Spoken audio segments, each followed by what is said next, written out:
भारत का ऑपरेशन सिंदूर अभी भी जारी है। 7 मई को पूरी दुनिया ने देखा कि किस तरह भारत ने पाकिस्तान के 9 आतंकी अड्डों को तबाह कर दिया, करीब 100 आतंकियों को ढेर कर दिया। इनमें खूंखार आतंकी मसूद अजहर के परिवार वाले और उसके गुर्गे भी मारे गए।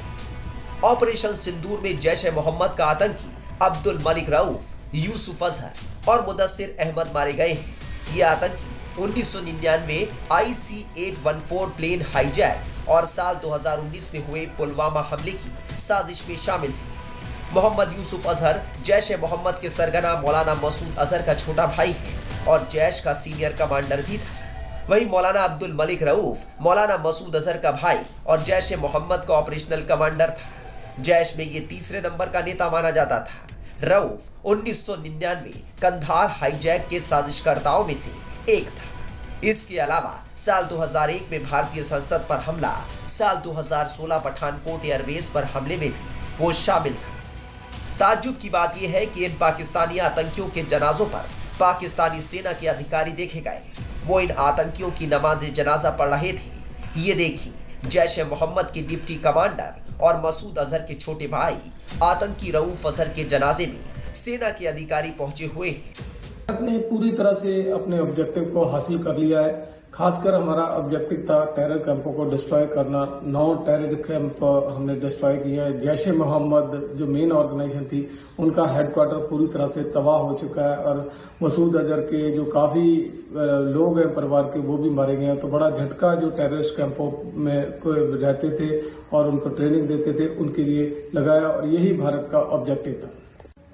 हालांकि बॉर्डर पे शांति है पिछले 12 घंटों में, पर पाकिस्तान को कभी भी हम ट्रस्ट नहीं कर सकते। भरोसे जो नहीं है, उनके वादे बेकार के वादे होते हैं, कभी भी वो अपना वादा तोड़ सकते हैं। तो इसलिए हमने जो हमारा ऑपरेशन सिंदूर है उसे कॉल ऑफ नहीं किया है, ताकि अलर्टनेस जो हमारी है उसी तरह बनी रहे। अगर पाकिस्तान कोई हिमाकत करता है तो हम उसका जवाब इमीडिएटली उसको उसी की भाषा में दे सकें। जैसा कि प्राइम मिनिस्टर ने कहा कि गोली का जवाब गोला होगा, तो बिल्कुल हम मुंह तोड़ जवाब देंगे अगर वो करता है। पर भारत शांति चाहता है और हम इस शांति को बरकरार रखना चाहते हैं। बताया जा रहा है कि आतंकी अब्दुल रऊफ के जनाजे में पाकिस्तानी सेना के जो अधिकारी शामिल हुए थे, उनके नाम हैं lieutenant general Faiyaz Hussain, major general Rao Imran, brigadier Mohammad Furqan. इसके अलावा पाक आतंकियों के जनाजे में पाक सरकार और प्रशासन के भी कई अधिकारी मौजूद थे। इनमें डॉक्टर उस्मान अनवर, पाकिस्तान पंजाब के विधायक और मलिक सुहेब अहमद शामिल थे। वहीं retired wing commander Prafulla Bakshi का कहना है कि अगर भारत को पाकिस्तान में पनप रहे आतंकवादियों का इलाज करना है तो पाकिस्तानी सेना का इलाज करना होगा। ये कहने का तरीका होता है कि अब आपको जम के इसका जवाब देना है। मैं ये थोड़ी कह रहा हूं कि वो गोली मारेंगे। आपको जितना जो आपको रिक्वायरमेंट है आप वो पूरी करिए। कई बार ये होता है कि गोली का जवाब गोली से ही देना पड़ता है। गोला जो होता है एरिया वेपन होता है, वो ये एक कहने का तरीका है कि आप अपना खुल के अब बेधड़क होके करिए, ये मतलब है। तो गोली का जवाब गोले से ये वेपन को कंपेयर करने वाला नहीं है। इसमें इसका यही मतलब है कि आप पूरी की पूरी जान लगा, जैसे आप चाहते हैं, जो आप जिस तरीके से चाहते हैं अपना वेपन का इस्तेमाल करिए। और वेपन का इस्तेमाल करना ये कमांडर पे डिपेंड करता है। कमांडर का होता है वो कौन सा वेपन कहां लगेगा, वो उसको कोई डिक्टेट नहीं कर सकता। एक बार मेरे को कह दिया आप अटैक करिए, अब मैं उसके ऊपर रॉकेट लॉन्चर करूं या उसके ऊपर मैं पिनाका लगाऊं, MBRL लगाऊं, या उसके ऊपर मैं आर्टिलरी से फायर करूं या अटैक हेलीकॉप्टर मेरे पास है, उसकी जरूरत है, तो फिर मेरे को डिक्टेट नहीं किया जा सकता। ये भी देखिए दुनिया के वाले पाकिस्तान को क्या कह रहे हैं। उनके साथ हैं, चाइना साथ, टर्की साथ, बांग्लादेश साथ, IMF साथ। IMF को चलाने वाला अमेरिका में उसको लोन दिला दिया 1.9 बिलियन। अब आप बताइए पाकिस्तान की स्थिति क्या है? क्या वो डरेगा? तो ये है ईरान साथ, इस्लामिक देश उसको देंगे, सब सपोर्ट देंगे। आपने ठीक है उसके कुछ बेसिस हमने डिस्ट्रॉय कर दिए, ठीक है। जब तक आप उसकी धरती पे कब्जा नहीं करेंगे बात कहीं नहीं बनेगी। ये सब बातों बातों में निकल जाएगा खेल। जब तक आप POK में कब्जा नहीं करेंगे या आप 100-200 गजी का भी कब्जा करिए, आप देखिए آپ کا نیگوشیٹنگ ٹیبل پہ استھتی بدل جائے گی. یہ بڑا ضروری ہے. آپ کو لگتا ہے سر اس بار موقع تھا بھارت کے پاس؟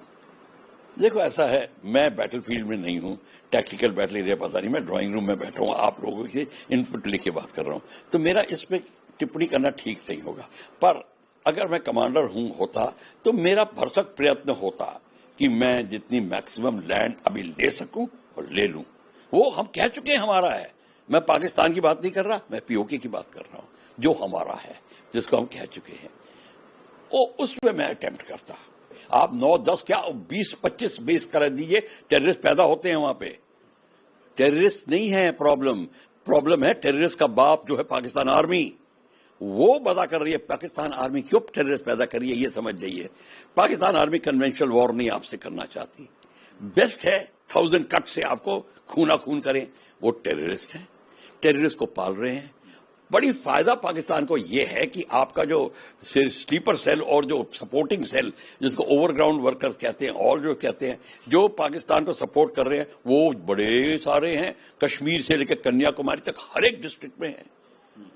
یہ ہماری جو نیریٹو ہے نا پولیٹیکل, اس کو کہنے میں تھوڑا شرم آتی ہے. یہ بات ہے سچی.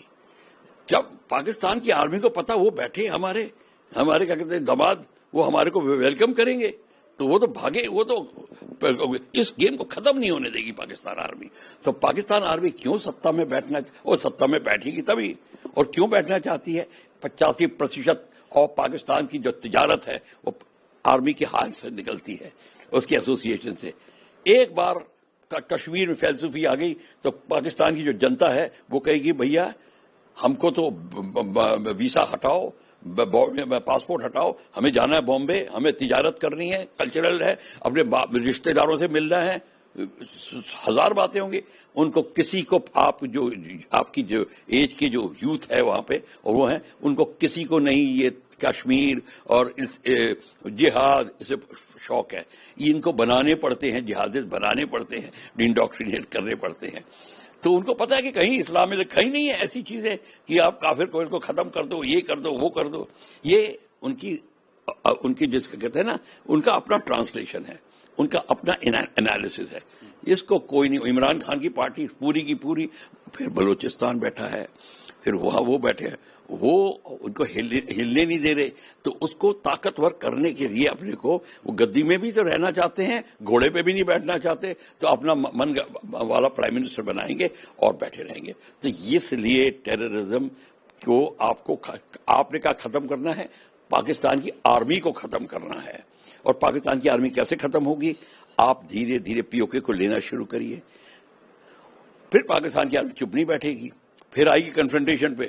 جب پاکستان کی آرمی اوپن کنفرنٹیشن پہ آ گئی, آپ کی لڑائی شروع ہو گئی. آپ اپنا دوسرا فرنٹ کھولیے, جب بلاکیٹ کریے کراچی کو, سندھ میں پینیٹریٹ کریے ساؤتھ ویسٹرن کمانڈ سے, پھر بات بنے گی. ابھی اور آپ یہ نہ سوچو کہ ہم یہ ٹینس میچ کھیلیں گے across the border in Kashmir, یہ ہوتا رہے گا back hand shot and this shot and that shot, وہ نہیں کچھ وہ بات بڑھ جائے گی. پر ابھی فی الحال آپ کا ایم ہے, آپ نے ٹھیک کہا, ٹیررسٹ کا باپ ہے آرمی, اس کو دبا کے رکھنا ہے. ملا ایلیمنٹ اپنے آپ کمزور پڑ جائے گا.